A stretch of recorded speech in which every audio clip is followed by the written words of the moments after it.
Бишкек шаардык соту өткөн жылдын жыйынтыгын чыгарды. Видео конференц байланыш аркылуу өткөн жыйынга Жогорку соттун төрагасы Медербек Сатыев жана анын орун басарлары, ал эми экинчи тараптан Бишкек шаарындагы соттордун төрагалары катышты. Жыйындын катышуучулары сот адилеттигин жүзөгө ашыруу, ишти кароонун сапаты боюнча статистикалык маалыматтар менен таанышты. Ошондой эле иштерди кароодо келип чыккан маселелер талкууланды.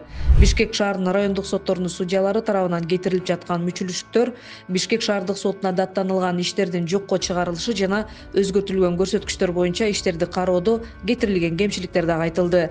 Жогорку соттун төрагасы Медербек Сатыев элдин нааразычылыгын мөөнөттөрү бузулган иштер, чечимдердин жокко чыгарылышы, иштердин өз убагында каралбай жаткандыгын айтты. Жыйындын жүрүшүндө сот актылары өз убагында аткарылбай, даттануулар өз учурунда тиешелүү сотторго жөнөтүлбөй калган фактылар болуп жаткандыгы айтылып, шаардагы канцеляриялардын ишин көзөмөлгө алуу керек экендигин кошумчаланды.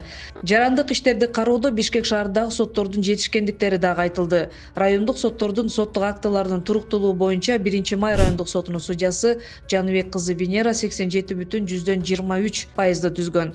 Ал эми Сверлов райондук сотунун судьясы Аида Мусралиева 88,71%. Ленин райондук сотунун судьясы Мерим Жолдошева 80%. Октябрь райондук сотунун судьясы Эльмира Барктабасова 83% түзгөн.